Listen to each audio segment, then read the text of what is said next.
تاریخ کی بدترین مثالیں ہم قائم کرنے لگے ہیں، اور آج پورا جو ریاستی ادارے ہیں وہ ایک ملی بھگت کر کے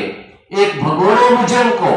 ایک قائد کرپشن کو ہمارے اوپر مسلط کرنا چاہتے ہیں، لیکن عوام نے بھی یہ فیصلہ کیا ہوا ہے کہ ہم نے اس کو ایکسپٹ نہیں کرنا۔ اور سب سے بڑھ کر یہ کہ سائفر ایک غلامی کی بدترین مثال قائم کرنے کے مترادف ہے۔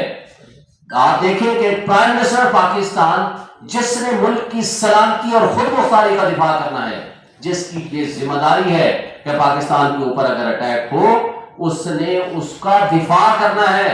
اور دفاع اس نے کیا ہے۔ مجھے بتائیں کل پاکستان کا کوئی بھی پرائم منسٹر ہوگا،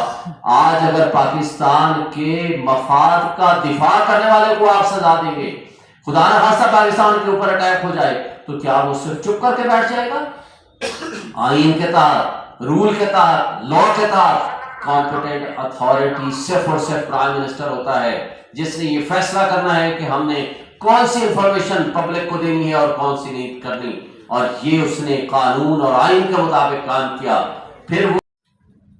مقدمات درج تھے، ٹرائل کنکلوڈ ہوا، ان کو سزا ہوئی، اور سزا کے دوران انہوں نے یہ کہا کہ میں نے علاج کروانا ہے اور مجھے اتنے ہفتے کی چھٹی چاہیے، تو انہیں چھٹی ملی، عدالت نے دی، لیکن باہر جا کر وہ واپس پاکستان آنے سے مکر گئے، اور پوری دنیا کی انہوں نے سیریں کی۔ عدالت نے انہیں اشتہاری ڈکلیئر کر دیا، اس کے باوجود کسی نے انہیں کسی ایئرپورٹ کے اوپر گرفتار نہیں کیا۔ انہوں نے خود کیا ہے، اس کے اوپر بڑا واضح لکھا ہوا ہے کہ وہ شخص خود آئے گا کورٹ میں بایو میٹرک کے لیے، تب اس کی پٹیشن جو ہے دائر ہو سکے گی،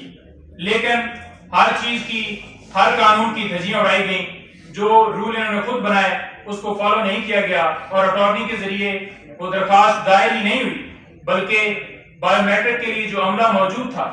اسے باقاعدہ طور پر ایئرپورٹ کے اوپر بھیجا گیا، اور وہاں جا کر ان کی بایو میٹرک ہو رہی ہے۔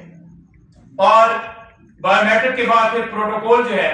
پورا دن ہم نے میڈیا کے اوپر صرف جہاز کی تصویریں دیکھیں، اور ساتھ ساتھ جو ریاستی پروٹوکول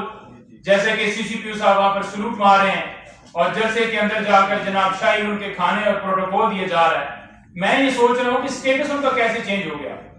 سٹیٹس ابھی بھی وہ مجرم ہے، مجرم سے ان کا سٹیٹس چینج نہیں ہوا، ان کی سزا سسپینڈ نہیں ہوئی، تو کیسے جو ہے ان کو پروٹوکول دیا جا رہا ہے؟